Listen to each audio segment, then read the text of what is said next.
This is the Zocentive team, and I know that Zocentive and Mimir, we have been working together on a few different projects over the year. And here we have Katie, Tino, and Alicia. And then here, what is Zocentive? Tino, you want to go through this? We'll let Alicia do that. Okay. Hey everyone, so some of you may already know us from our events back in 2018. So we are a community focused on health, wellness, and fitness based in Guangzhou.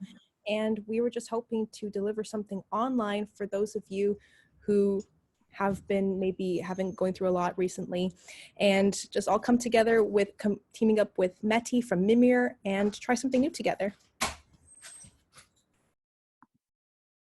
Okay, and why emotional resilience?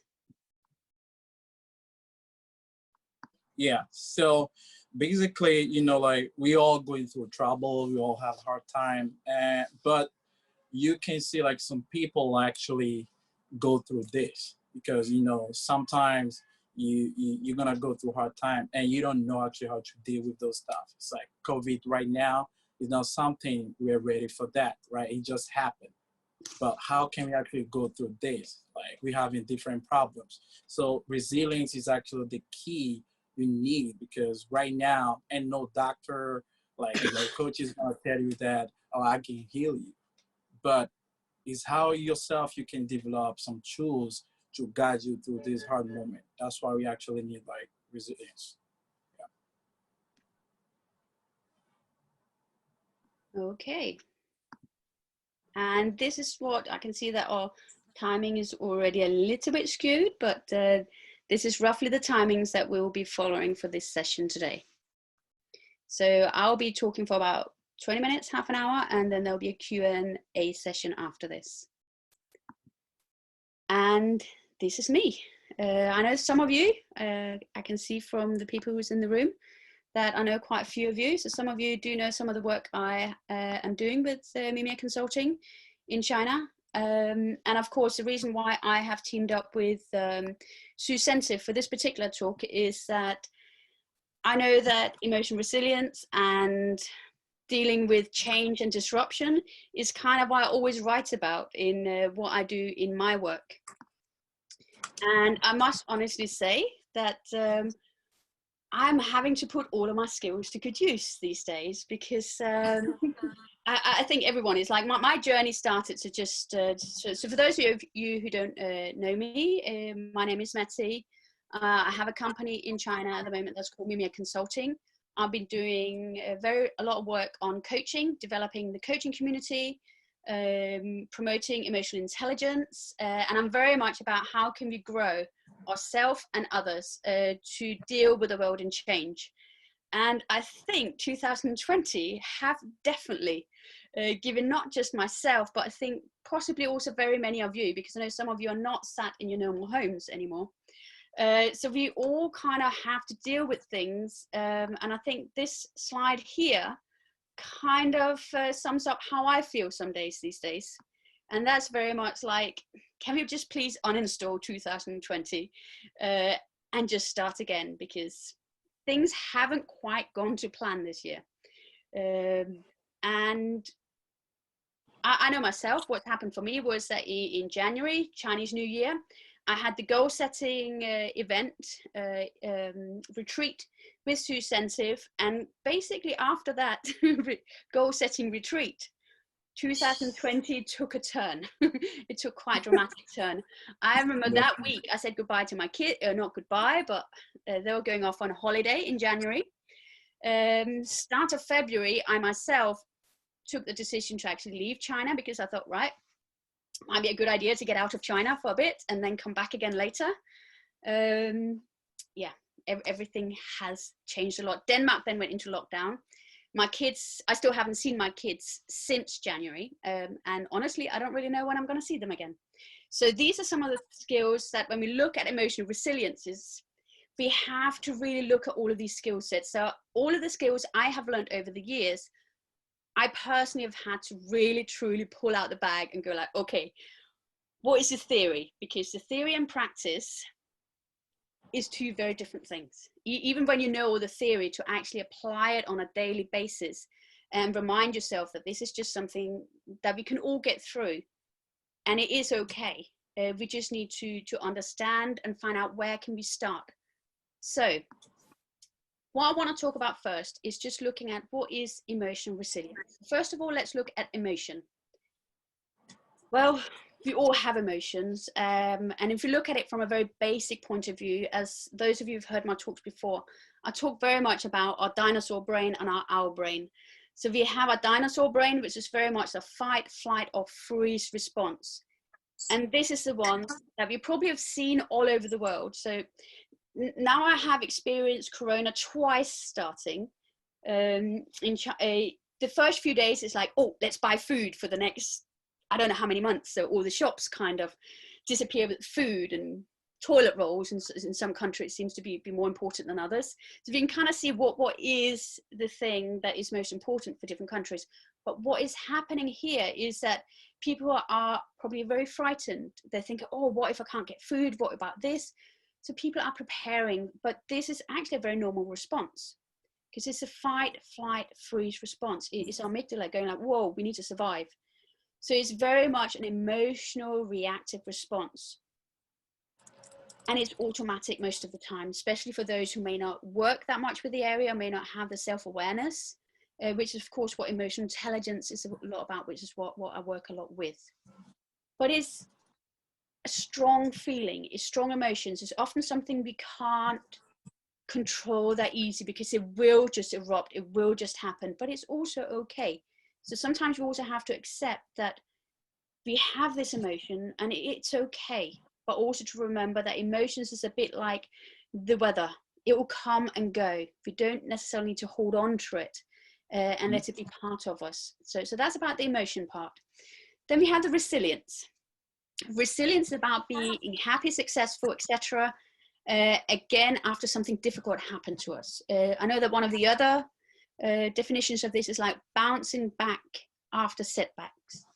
And this is what I think everyone is working on at the moment. They kind of want to bounce back, but I know that in some countries, this isn't quite over yet. And we don't really know what's going to happen in a month or two. We don't know if you're going to get a second wave. It's the whole climate of working, being together is still uncertain in many parts of the country, world, not even country. So I know that I've at the moment see everything very much from the Danish perspective, but also very much keep an eye on what's happening in China, of course. And of course, at the moment, I know many of us, or I know some of us who sat in this room, are very likely also stuck outside of China, because we can't actually get back, even if we wanted to. So it's about just having the resilience to just deal with the issues that comes on a daily basis. So hang on, I can see I have one more waiting to get in. There we go. Welcome to the room. So what we also have is about how do we actually deal with these little things as we move on. So where do we start? So I know that a lot of people will come to me and say, Mette, can you just teach me emotion resilience? And it's not that easy, because it's not just one skill set. Emotional skill sets is a lot of things. It's emotional resilience is just kind of like the top of the iceberg. All of the things you have to be able to learn are things like emotional intelligence, self-awareness, understanding yourself. How do you manage yourself? How do you manage others? How do you manage your personal relationships? How do you solve problems? How do you actually solve issues? What is your problem solving skills? What's your self-confidence like? Are you confident enough to do something that may be quite scary? So myself today, I was actually quite petrified earlier, because I could see there was 80 something in the group. To be perfectly honest, I must say my little dinosaur and reptilian brain was going a little bit crazy, because I could see there was like 80 something in the group, and I know that this is online. I know that everything can go wrong online. I used to be an IT teacher, so I'm very aware of the amount of variables that can happen when you go online. And of course, I can't feel you. I'm very much an emotional person. I like to see and feel my audience. And I can't do that here apart from moving screens around and seeing you on videos. That's kind of the closest I can get to you. So we are kind of together, but still apart. So that's why sometimes I do like to see your faces, because I get some idea that there are people out there. I'm not talking to a void.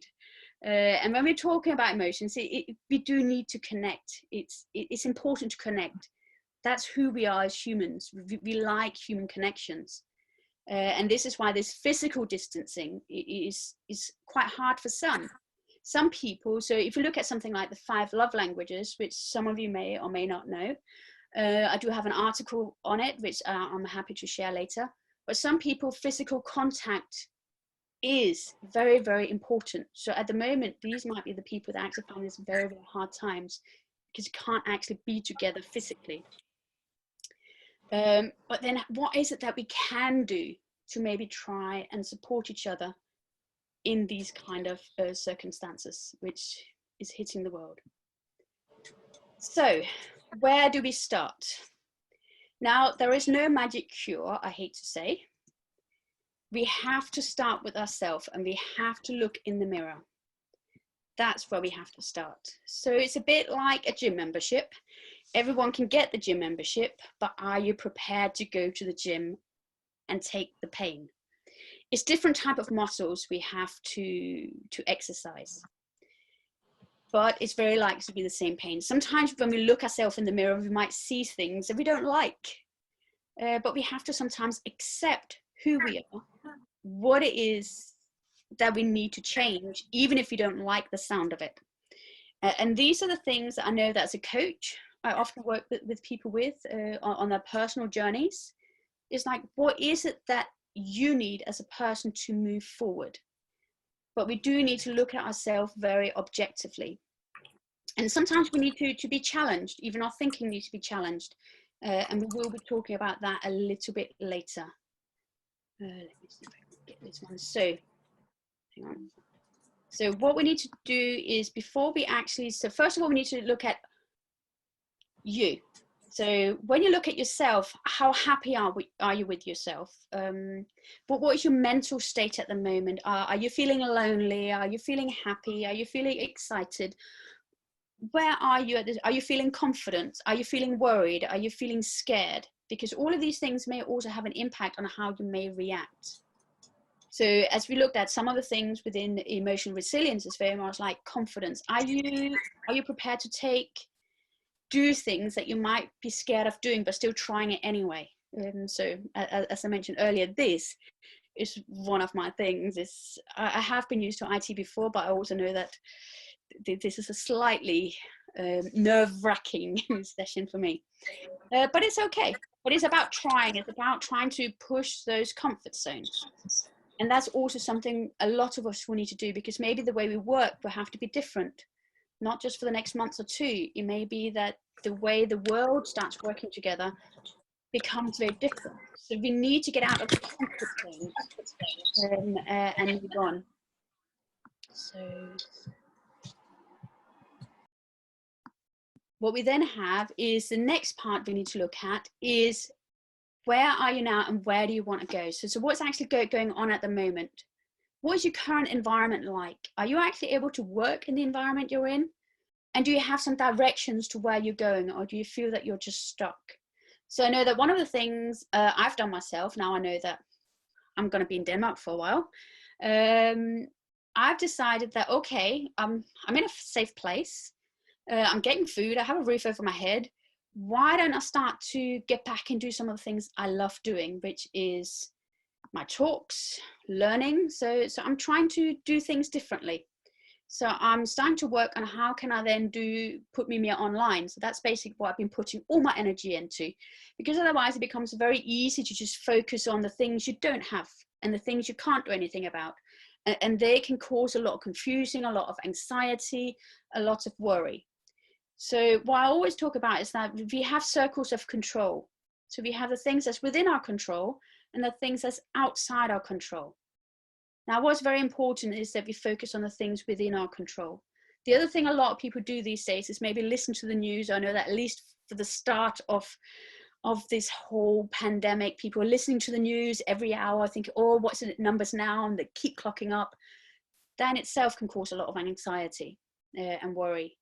So what you can control is the time you actually watch these news. What is it that you want to expose yourself to, and for how long? So these are the things you have control over. What actually happens in the world and the actual numbers, we have no control over, but you can have some control of how you interact with the numbers, and also the mindset of like, how do you interpret them? What does it actually mean to you? What are you doing yourself to keep yourself and your loved ones as safe as possible in this current environment? But for this one here, when you're looking at, so where do you actually want to go? Because many people also probably found that you have more time with yourself that you probably ever had for a long time. Normally we're very busy with our daily lives. It's like, get up in the morning, we have days that's just like rushing around. All of a sudden we get up in the morning, and maybe the biggest journey we have is from maybe the bedroom to the kitchen to make a coffee. That might be the length of our journeys these days. So what is it that we then need to do when we keep having ourselves as company? What is it you want to do? So this is when you can actually start looking a lot more self-reflection. So things like having a diary, making some things. Okay, so what is it I want in my life? Am I enjoying this calmer life? Some people may actually find, so this is also where we have introverts and extroverts. Introverts might actually not having too big an issue with this, because they actually quite like being on their own. They're actually quite happy. I know that personally, I'm an introvert at heart, even though I'm extroverted introvert. I actually quite happy with the time, because it gives me time to reflect. It gives me time to think, and it gives me a good time to actually think and reflect of what directions do I want to go to. This is time which we can actually say, well, actually, I'm very grateful for this time, because if it wasn't for this, I wouldn't have had this time to actually sit and stop, think and reflect on where do I actually want to go in life. So this is where in coaching often we talk about, which is goal setting. Where is it you want to go? What direction do you want in your life? Or what is your mission in life? But what is it actually you want out of this? And this is actually a good time to maybe stop and think of where is it you want to go. And this might also give you some self-confidence to say, well, actually, I have power to do something, even though this world at the moment is quite in a flux. The other thing you may want to do is, once you kind of had some idea of what journey you want to take, then I also like to invite you in to take a bit of a helicopter view. So even though you might have a very straight route of where you may want to go, you may also want to go in the helicopter. Okay, so what are the elements that there is actually part of this journey? What else is going on around me? If I want to take this road, how easy it's going to be? What other things might impact this journey I want to take and the destination I want to reach?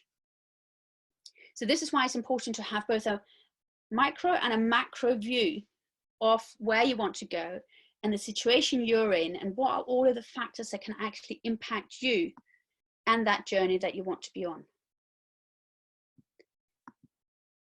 So let's go back to basics. So here we're going to go back to some ABC. And this is a little bit into the way we think. And it's very much related to emotional intelligence. I know sometimes I also talk about stories. I sometimes use a slightly different theory, but today I'm going to use the ABC. And the first one is activating event. That's basically, that's a trigger. There's something that happens and your dinosaur triggers. When that triggers, you will have a belief. Your belief is very likely based on the life you have lived today. That could be your age, your culture, social demographics. Lots of things will come into this remit of your beliefs. So this is your belief system. So what you believe in will then impact on your behavior or the consequences of your actions. So this is something we also really need to think about. What is it, the stories we are telling ourselves in a certain situation? So are you actually able to be empowered? Can you do something about it? Or are you just having to deal with it and just suffer until a solution comes along? but thinking about what is it that happens. So it could even be like in a daily, in your daily life, something happens, so you might think, oh, no one's calling me today. Your belief is that, oh, I'm not liked. Consequences is that you potentially could get quite depressed. Now, who's to say that you can't phone people? Yes. So what is it? Is it because just because you don't get something? Maybe it's just because maybe they're busy. Maybe because there's distance across the world, different time zones, and maybe people are going through things you don't know about. I think in this day and age, we also need to think a lot about empathy, because I think a lot of people these days are going through events, situations, scenarios that we don't know. We might have known that person 3 months ago or 4 months ago, and that's still the persona we see. So when they say something or do something, we act with them with the belief that we have around that person. But remember, in the last 2 to 3 months, that person may have had some impact that we don't know about, that we may not have been told about. So when we do interact with each other, I think it's very important that we learn to truly communicate with a lot of empathy these days. Doesn't mean that we always have to accept what people say, because we also need to have our own boundaries to look after ourselves. But we do need to make sure that we listen, and truly listen with empathy, because a lot of people on this planet is going through a lot of things which you probably never know about, but I'm sure most people these days have their own stories. So once we've gone through things like the ABC, always think about what's the stories you're telling yourself. Are they correct? I know that's one of my favorite TED Talks is about psychological first aid, and what I'll do that I'll throw it into the group later on. And that's very much about how we, in a time like this, we need to also, a lot of people need psychological first aid these days. We need to look after ourselves, but it's not something that normally we are taught in schools, or as we got brought up by parents. We are taught how to, and also like now, we are taught about how we have to wash our hands all the time so we don't spread the germs. But what about our emotions and our moods? Are we taught how to control our moods? So one of the things in emotional intelligence is about shifting your mood. So when you go into a new conversation, when you're going to meet with someone, are you checking in on your own mood? Is that contaminating anyone else that you might be interacting with? And I think this is, in the current climate we have, we really need to think carefully about emotional hygiene, psychological hygiene as well, because it impacts people in different ways. And I think that's something, and like I say, I will add that TED Talk to the group later on. So moving on.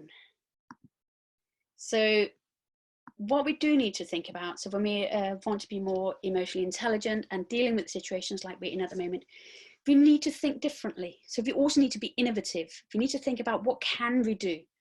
It is about thinking outside that box we're always told to do. Anyone here who's in business, who have a business, will probably think, man, I can't get to the office anymore. I can't do this anymore. It's like people are not in the same geographical place anymore. How do we do things? Now, as humans, we are quite amazing. We're very innovative. I think within the first month, Zoom blew up and everyone's doing Zoom sessions. Zoom's just become the new buzzword of like how we meet up. We all meet on Zoom.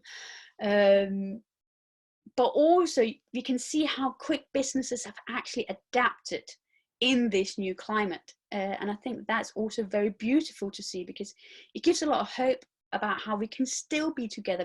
We can move through this together across the globe to actually come to some great solutions. But for individuals who are having businesses, you may need to think about different ways of doing things. I know that myself, I know that being in Denmark, there's no way I can go and do talks in China. So I have to use technology.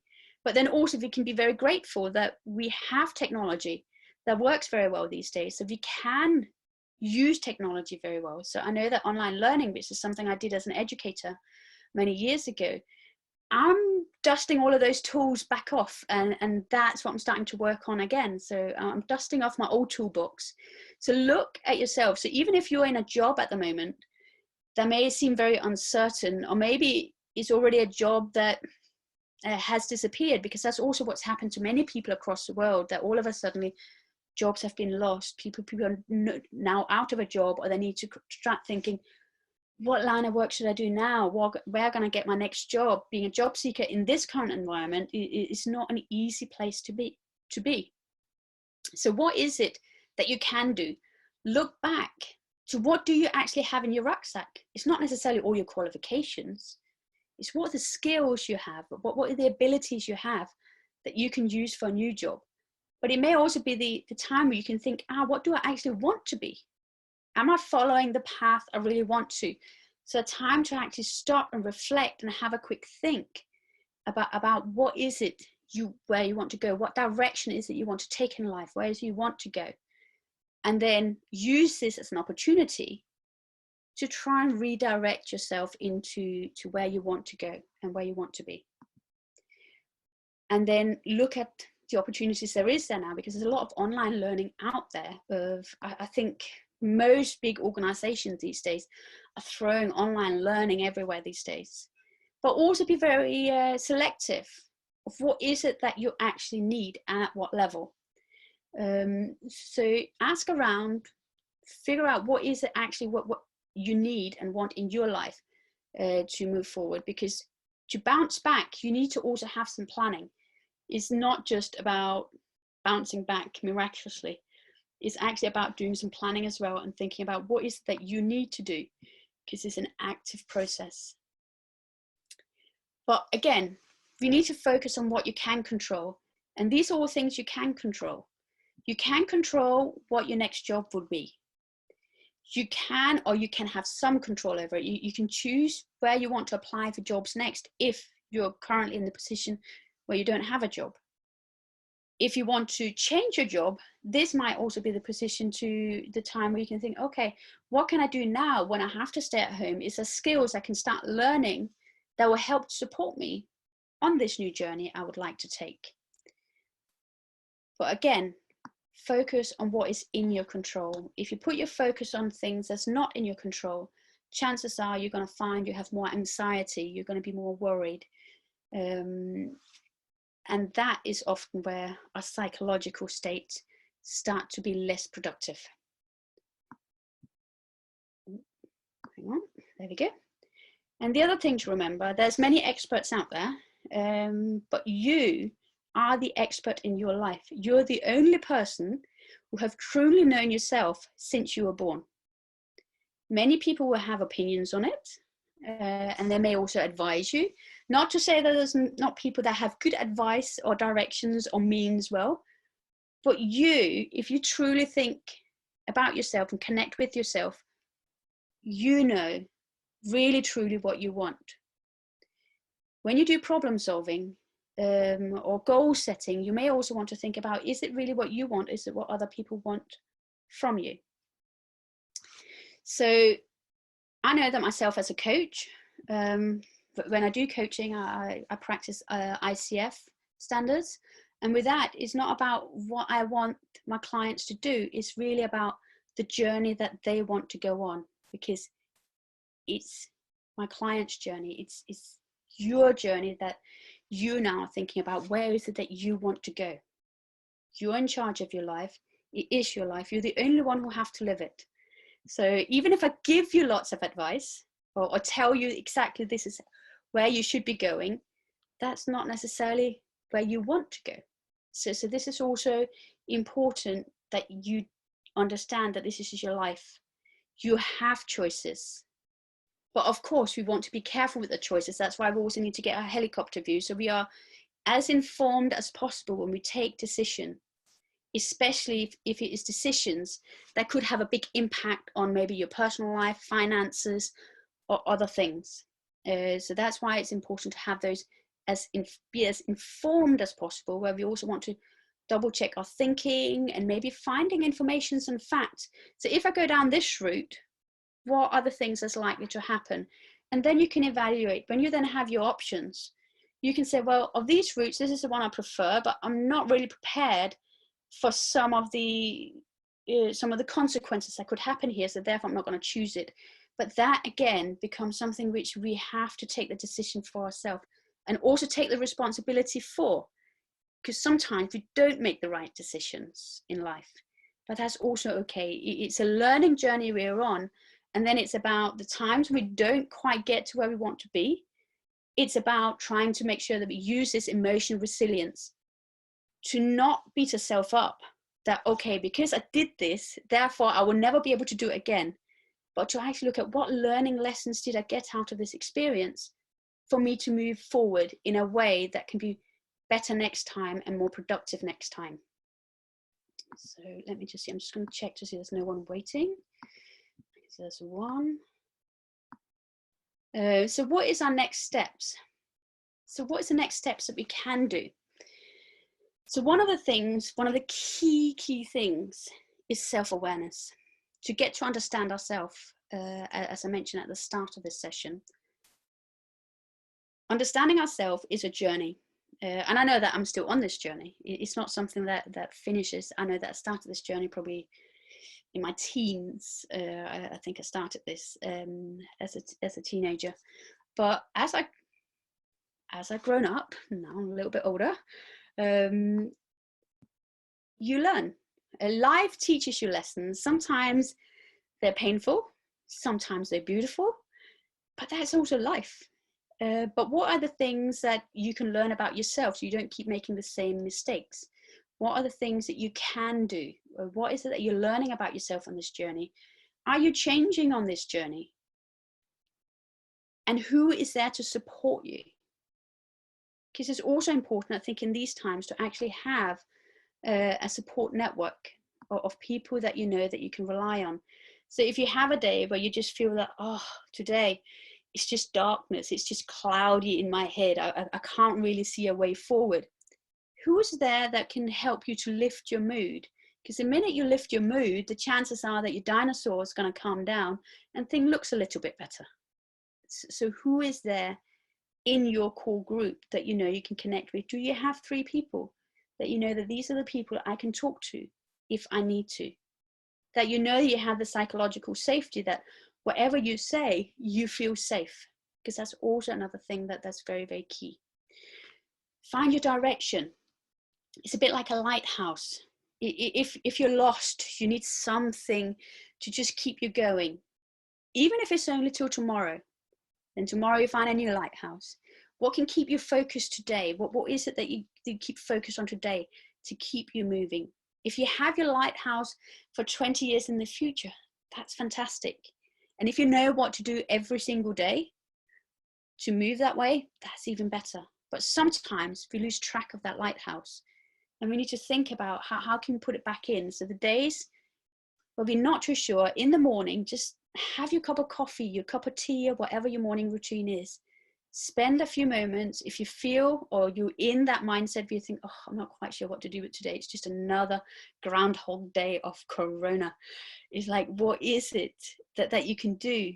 Is to maybe just find that lighthouse, to just find some direction, even if it's only for today. And then tomorrow, slowly, you might find that lighthouse gets more strong and you find your direction. Understand your thinking. What is your biases? Do you have certain biases and why are they there? These biases are also very important to understand in more detail, but they also sometimes can be quite uncomfortable to learn more about. And again, as I said, focus on what's in your control and then take the first steps in the direction you want. And it's okay if it's only baby steps. Moving is the most important thing. It doesn't have to be huge steps. Starting is great. Starting is important. Any step is better than nothing. Okay, so that's my talk just come to an end. So what I like you to do now is, if you have a question, because now it's a Q&A session, and in this environment, I will ask you to put your hand up, and I will then call you out with the name you have on the screen. So if you have no screen name, then, or you have, I can see some of you have telephone names, then that will end up being the name I will call out. So I will open up for any questions anyone have. So if you know how to put your hands up or make some noise in one, I don't want to unmute all of the mics because I have a feeling that could become chaos. So I'm going to try and leave it to letting people put their hands up. I'm going to unmute Tino's mic and Alicia's mic. So if you have anything you want to say. Oh, have someone else joining the room.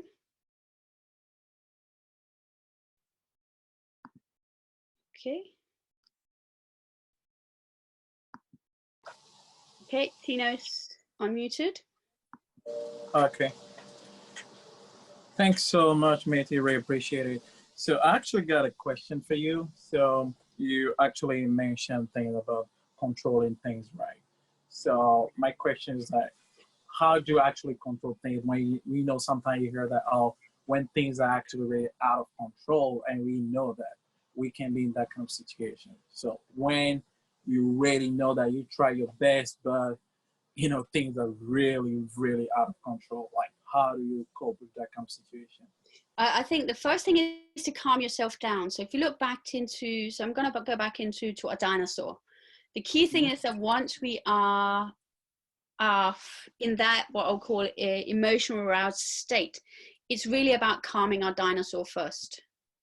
So how do we do that? We could do that with breathing. So breath work is one way.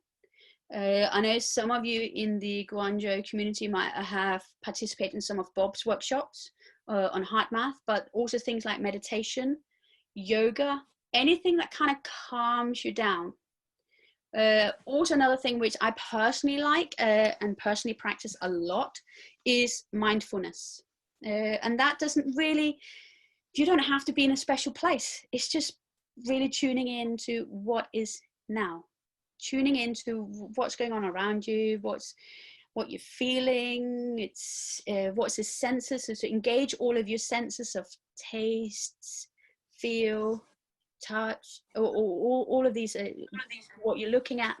I know that where I'm actually at the moment, I think that's probably one of the things that really keeps me sane through these days sometimes is I'm in a place, in a summer house in Denmark, where there's the most beautiful views, and I know that sometimes all I need is my cup of tea and just 15-20 minutes in the nature. I'll go for a walk to the beach where I can hear the sea, listen to the birds. That's one thing I've missed in China. Here they're so noisy, but in a good way. But all of these things, it is things that have helped me personally. Is that I know that if I can feel the anxieties brewing, I know that, okay, but that's again about self-awareness. You need to understand when it's happening to you. So this is where tuning in to the self-awareness is, when is it happening, and when can you then step in to do something before it becomes too late. So it's a bit like we have a stimulus and response, like we also looked at with the ABC. Mm-hmm. Between the stimulus and response, there is a gap. The more aware you become, the more self-aware you become, the bigger that gap becomes. The bigger gap that is, the more chance that you can actually go in and take control. If it goes stimulus response and we don't have the gap, you will just react in whichever way you've been conditioned since you were young or have lived your life. And that may have been culture, upbringing, lots of things will be a factor in this. Did that answer your question, Tino? I've lost you on my screen. So basically, like when things are happening to you, you should actually take a step back before, like, moving forward, right? Yeah. or go in helicopter view. Sometimes we can get very, very ingrained into the small things. So maybe just go out and get perspective. Is it that bad? Look at what else is going on in the world. Is there something else you can do? Sometimes you may also find that actually helping others is also something that you may find quite useful. Yeah, that's right. So that's also something some people find, that it's about finding, it's back to the whole thing that you're the expert on your life. You know what works for you. So the only thing which can be done is really to give you, if you're not aware of what's available out there, to actually find out what is there. What is the advice that's out there that will work for you?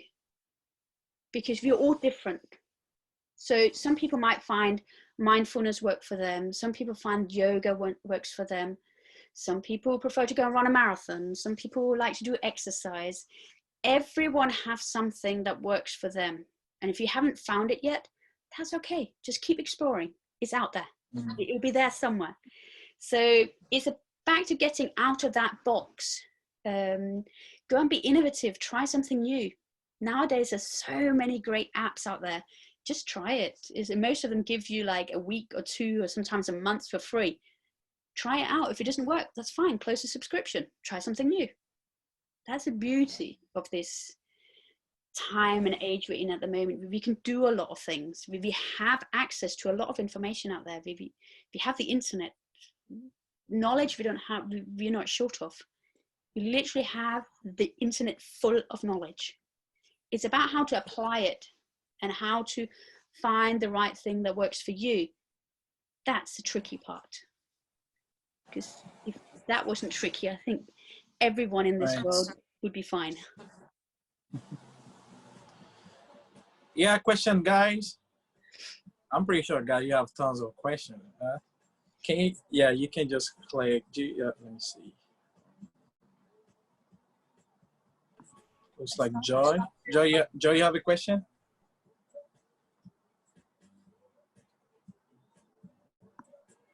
I can see someone saying that there's still people wanting. I think I've added everyone joining. Yep. I'm just looking through the chat for a minute. See if anyone have any questions, do feel free to put them in the chat. If you feel that you don't quite feel like you're there yet to say it out loud, then I'm quite happy to. I'll have a quick look through the chats to see if there's any questions in there.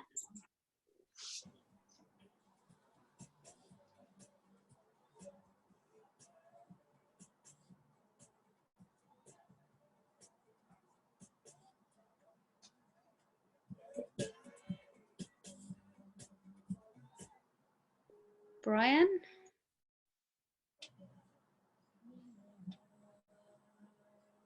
Anyone, any questions? Nuria from Spain. Yeah, Nuria. She got hi. a question.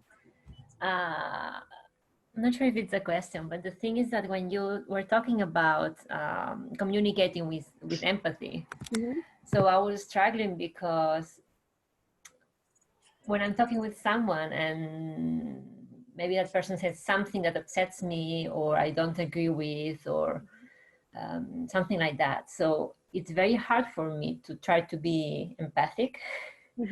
It's like, I feel like attacked. Like, so sometimes I see that the other person's values are not aligned with mine, and that's okay. But what bothers me is like, I start to think, oh, this person is like stealing my time or my attention. And then I get all like a little bit angry, and I don't think I reply in an empathic way. So I don't know if you have some tips to work on that. Like, I would say the theory for this one, which I personally think is very useful, is nonviolent communication. It's from conflict resolution.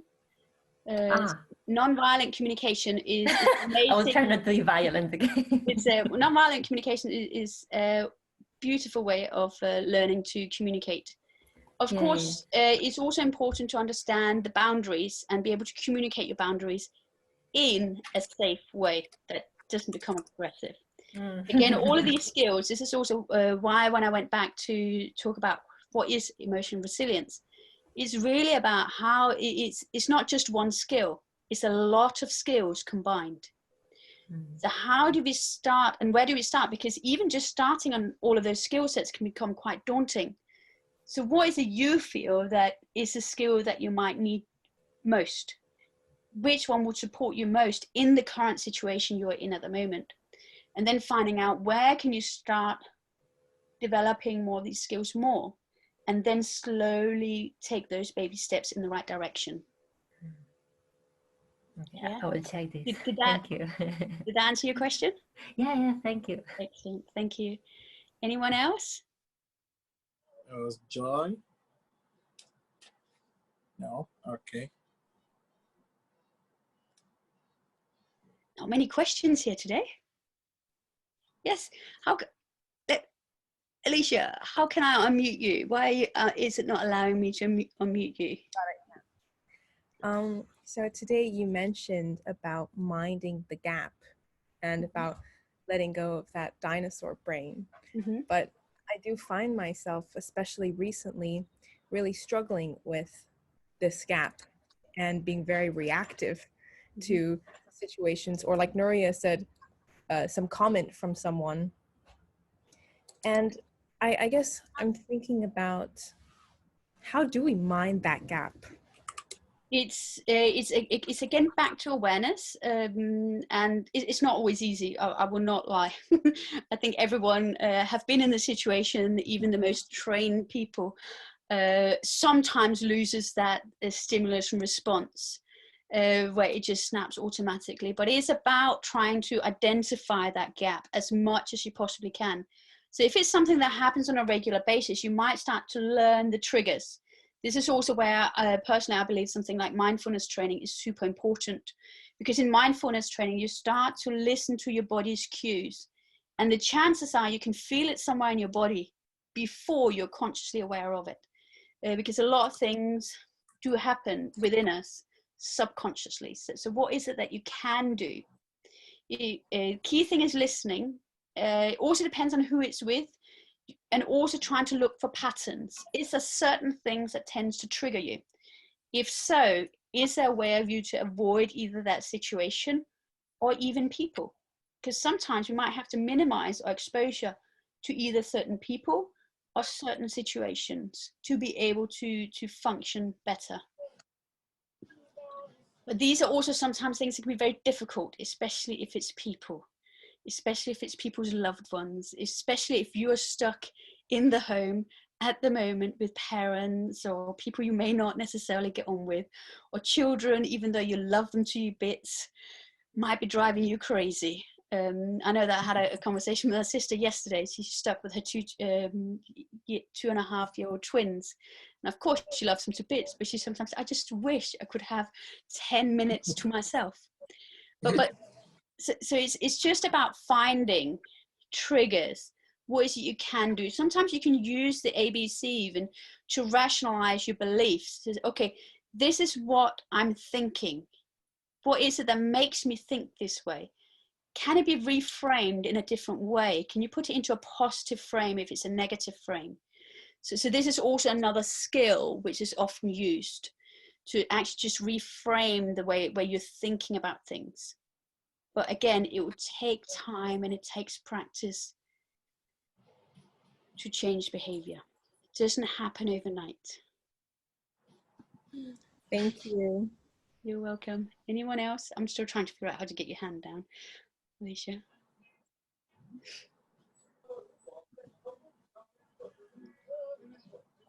Too many. Yeah, maybe we have Jam Yan. He has a question. Yep. Are you able to unmute your mic on your own? Find you. How about now, Matty? Yeah, great. Yes, yeah, thank you. Thank you very much, Jim. Yeah, thanks, Matty. And I think your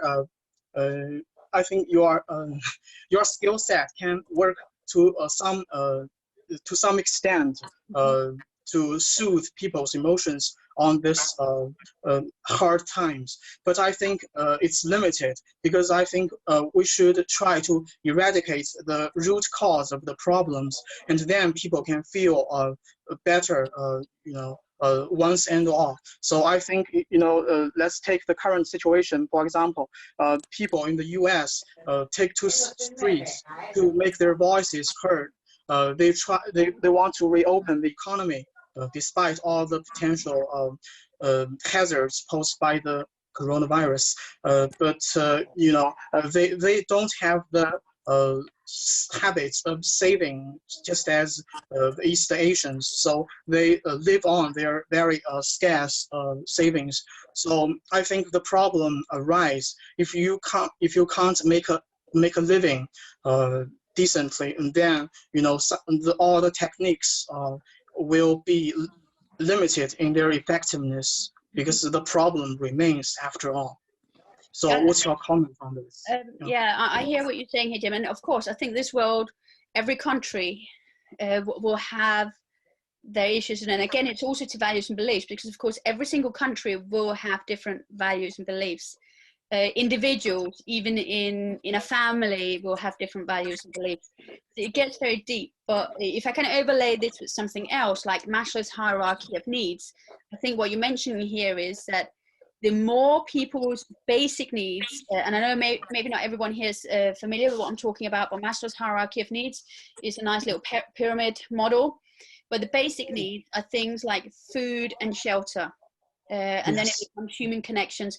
Now, anyone who does not have those bottom ranks, who don't get those satisfied, of course, a dinosaur is going to be roaring a lot more than if they have those. So of course, these are key things that I think most societies across the globe are trying to work on, but these are massive issues. These are massive issues.